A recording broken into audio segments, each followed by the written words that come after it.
जय हिंद दोस्तों, मैं महेंद्र शर्मा स्वागत करता हूं वन वर्ल्ड हिंदी में आपका। उम्मीद करता हूं आप खुश और स्वस्थ है। दोस्तों जैसा कि आप जानते हो, पाकिस्तान में जो एक सियासी भूचाल आया हुआ है, वो सबसे बड़ा रीज़न ये है आज के समय कि कहीं न कहीं इमरान खान ने पूरे पाकिस्तान को एक ऐसे गर्त में डाल दिया है कि वहाँ से निकालना पाकिस्तान को बहुत ज़्यादा मुश्किल हो चुका है। और इस सियासी भूचाल में कहीं न कहीं इमरान खान को अपनी जो कुर्सी जाती हुई दिख रही है, उस कुर्सी जाती हुई दिखने पे एक अलग ही पॉलिटिकल कंट्रोवर्सी जो क्रिएट इमरान खान ने की है और आवाम के सामने एक नारा फेंक के मारा है और सीधा सीधा बोला है कि कहीं ना कहीं बैरूनी मुल्क जो पाकिस्तान में सरकार सही नहीं चाहते, या ये कहें कि इमरान खान की सरकार चाह नहीं रहे हैं, जैसे कि अमेरिका। क्योंकि अभी पिछले ही दिनों जब तालिबान का साथ पाकिस्तान ने दिया था और पैरवी की थी आतंकवादी सरकार की, तो अब अमेरिका सीधा सीधा इनके पीछे लग गया है। तो पाकिस्तानी मीडिया अब चर्चा करने लगी है क्या ये सही है। तो कहीं ना कहीं आज एक बहुत ज़बरदस्त विश्लेषण किया है हामिद बसीन जी ने। तो दोस्तों देखिए, डिबेट और कमेंट में अपनी प्रतिक्रिया जरूर दें। लास्ट में आपसे रिक्वेस्ट करूँगा, चैनल पर नए हैं तो चैनल को सबसे पहले सब्सक्राइब करें, लाइक शेयर कमेंट जरूर करें। दोस्तों जय हिंद, वंदे मातरम, भारत माता की जय। असेसमेंट थी या एक जो पाकिस्तान के एम्बेसडर रहे हैं यूएस में, असद मजीद खान साहब, जो इसी हफ्ते मेरा ख्याल है ब्रसल्स में पाकिस्तान के एम्बेसडर अपॉइंट हो गए हैं, उन्होंने कोई असेसमेंट भेजी पाकिस्तान अमेरिका के ताल्लुकात के ऊपर। उस असेसमेंट को लेके इमरान खान साहब ने कह दिया जनाब कि ये हमारे ऊपर जो है ना वो बैरूनी हमारे साजिश है और बैरूनी प्रेशर है, और हमें आज भी वही धमकियां मिल रही हैं जो आज से 50 साल मिल रही हैं। आप इसको कैसे देखते हैं? क्या ये इमरान खान साहब की सियासी नारे हैं, जिंदा रहने की एक जो है वो तरीकाकार है, या क्या आप समझते हैं कि अमेरिका वाकई ही पाकिस्तान इतना इम्पोर्टेंट हो गया है कि अमेरिका को धमकियां देनी बनती हैं, या इतना पाकिस्तान का असर रसूख हो गया कितने सर? देखें जी, ये पहली बात तो ये है कि अगर आप इसको पूरी गैर जानबदारी से देखें तो जहाँ तक धमकी की बात है तो मेरे ख्याल में ये तो बहुत ज़्यादा एग्जैजुरेट करके बात हो रही है। लेकिन यहाँ तक यूनाइटेड स्टेट ऑफ अमेरिका जो इंटरनेशनल लॉबिंग कर रहा है इस वक्त दो माजों पे, इस वक्त तो करंटली जो अगेंस्ट रशिया एक ज़ाहिर है ओपन किस्म की लॉबिंग है जिसमें कि वेस्ट की बेशतर कंट्रीज शामिल हैं, यूनाइटेड स्टेट ऑफ अमेरिका भी शामिल है, और उसमें वो सब मुल्कों से रब्ते कर रहे हैं कि वो इस जो कॉन्फ्लिक्ट है उसमें वेस्ट का साथ दें, जो कि कतन कोई अनयूजुअल या एबनॉर्मल बात नहीं है, बल्कि एक यूजुअल बिजनेस है जो डिप्लोमेटिक हलकों में चलता रहता है। कहीं भी कोई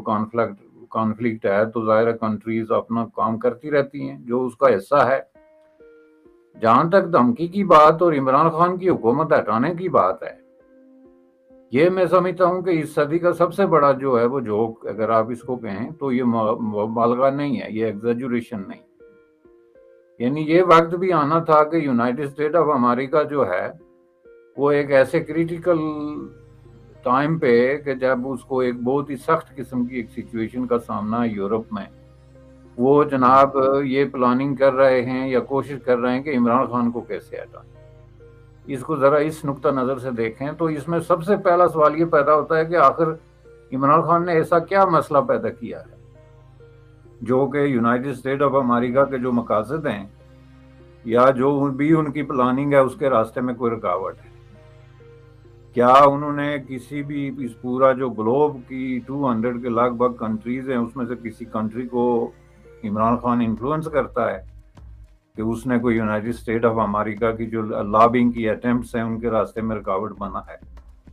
क्या उसने कोई मिलिटरीली या किसी एथिकल किसी और वजह से कोई इतना वेट है कि वो एक इंटरनेशनली कोई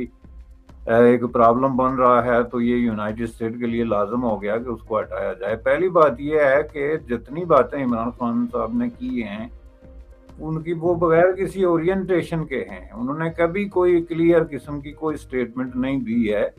जिसको डिप्लोमेटिक हलकों में सीरियस लिया जा सके। अब ये इस तरह की बातें पूरी दुनिया को पता है, इंक्लूडिंग अमेरिका को भी पता है। जाहिर है वहाँ भी पॉलिटिक्स है, और पॉलिटिक्स में पॉलिटिशियंस इलेक्शंस के ज़माने में या इस तरह के क्राइसिस के ज़माने में जब उनको कोई इंटरनल चैलेंज हो तो वो इस तरह के बयान देते रहते हैं, और ये कोई नई चीज़ नहीं है।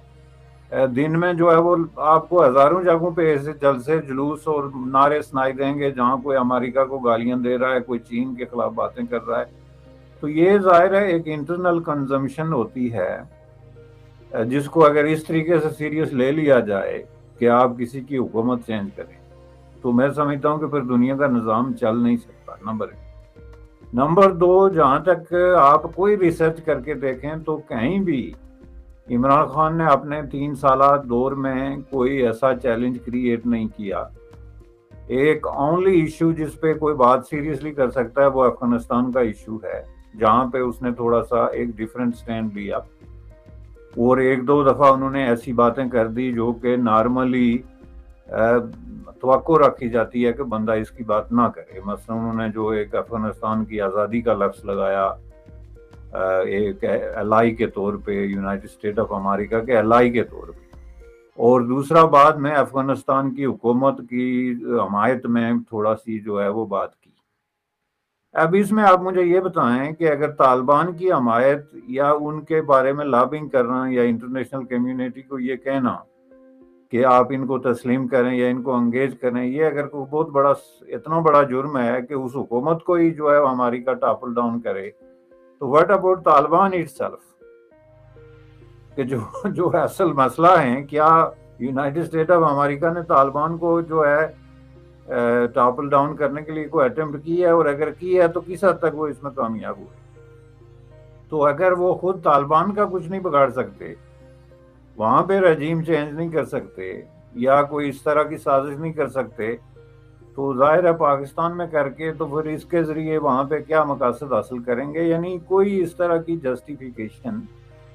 آپ اگر ڈھونڈنے بھی نکلے نا، وہ کہتے ہیں جو ہے چراغ لے کے،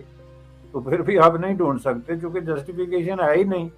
اور یہ اس کو بھٹو صاحب سے ملانے کا جو مسئلہ ہے نا، یہ بہت بڑا ایک میں سمجھتا ہوں کہ بہت ہی اممیچور قسم کا اور ایک پرفریب قسم کی سٹیٹمنٹ ہے. ذوالفقار علی بھٹو کے زمانے میں آپ سچویشن دیکھیں کہ دنیا میں کیا کانفلکٹ چل رہے تھے، کولڈ وار کتنی ایک کریٹیکل جنکچر پہ پہنچ چکی تھی، چین کے ساتھ جو ہے وہ پاکستان کے تعلقات میں ذوالفقار علی بھٹو کس طرح کی انروڈز بنا رہے تھے، اور ویسٹ کے لیے وہ اس لیے ایک بہت بڑا چیلنج تھا کمیونسٹ چین کے نام سے، جو اس وقت وہ اپنی انٹرنل جو کمیونٹیز کو جو درس دے رہے تھے اس کے خلاف ایک چیلنج تھا. پھر سوویت یونین کے حوالے سے ایک مسئلہ تھا. تو اس میں ایک بات بنتی ہے کہ جی چلیں، اس وقت کسی ملک کے لیے بھی یہ آلموسٹ امپاسبل تھا کہ وہ کوئی غیر جانبدار پالیسی اختیار کرے، حالانکہ اس وقت بھی آپ نے دیکھا کہ انڈیا نے غیر جانبدار پالیسی اختیار کی اور سکسیسفلی اختیار کی. یعنی اس وقت پوری گیم میں انڈیا نے جو ہے نان الائن موومنٹ کو لانچ کیا، اس کو جو ہے وہ لیڈ کیا، اور بہت سارے ایسے کانفلکٹ میں انڈیا نے باقاعدہ پریکٹیکلی جو ہے وہ ثابت کیا کہ ہم کسی ایک کے ساتھ بھی نہیں ہیں پنڈت جواہر لال نہرو کی قیادت میں. لیکن جو ہے وہ یہ بات آ کے بھٹو صاحب پہ ٹھہرتی ہے. تو اس کو آپ ذرا غور سے دیکھیں کہ بھٹو صاحب کو جب ٹاپل ڈاؤن کیا گیا تو وہ جو پروسیس تھا اس میں آج بھی لوگ کہتے ہیں کہ اس میں سی آئی اے کا یا امریکن جو ہے وہ انٹروینشن تھی، ساری بات تھی، لیکن وہ جو پروسیس کمپلیٹ ہوا ان کی پھانسی کا، اور جس طریقے سے ان کے خلاف انفیئر قسم کا ٹرائل ہوا، جس طریقے سے ان کو جو ہے وہ ڈیو پروسیس جو ہے وہ ڈینائی کیا گیا، وہ تو سارا جو ہے وہ جنرل ضیاء کی قیادت میں ایک انٹرنل ایکشن تھا جس کو صرف یہ سہارا تھا اور یہ پروٹیکشن تھی کہ ہمارے خلاف انٹرنیشنل برادری کچھ نہیں کرے گی چونکہ امریکہ کے ساتھ ذوالفقار علی بھٹو کی مس انڈرسٹینڈنگ. لیکن جو پروسیس تھا وہ انٹرنل فورسز نے کمپلیٹ کیا. تو ایگزیکٹلی جو ہے وہ سیم چیز اس وقت جو ہو رہی ہے عمران خان کے خلاف، وہ ان کا ایک جو کیٹاسٹروفک قسم کا فیلئر ہے انٹرنل پالیٹکس میں آن دی کاؤنٹ آف ڈیلیورنگ، جو انہوں نے مطلب مختلف جگہوں پہ وعدے کیے، کوئی پالیسی وہ نہیں بنا سکے، کوئی بریک تھرو کسی بھی فرنٹ پہ وہ نہیں کر سکے، اور وہ جو میزریبل قسم کی جو ہے ان کی سچویشن بن گئی. اب اس کو تھوڑا سا وہ پروٹیکٹ کرنے کے لیے جناب امریکہ سازش کر رہا ہے. امریکہ کے لیے اب یہ وقت آ گیا ہے کہ مولانا فضل الرحمان کے ساتھ مل کے تو इमरान खान की हद होती है भाई किसी चीज की। तो ये जो है ना, ये बहुत बड़ी ज्यादती है। मैं समझता हूँ कि लोगों को ये, इसका मतलब क्या है, ये पाकिस्तान के अवाम की बहुत बड़ी इंसल्ट है, क्योंकि आप उनकी इंटेलिजेंस को अटैक कर रहे हैं कि हमें जो मर्जी जो खत लहरा देंगे, सफेद कागज लहरा देंगे, जो भड़क मार देंगे, तो ये बेचारे मानेंगे नहीं तो किधर जाएंगे। ये उनकी इंटेलिजेंस को चैलेंज है और उसकी इंसल्ट है। दैट्स इट सिंपली, मैं इतना कह सकता हूँ बस।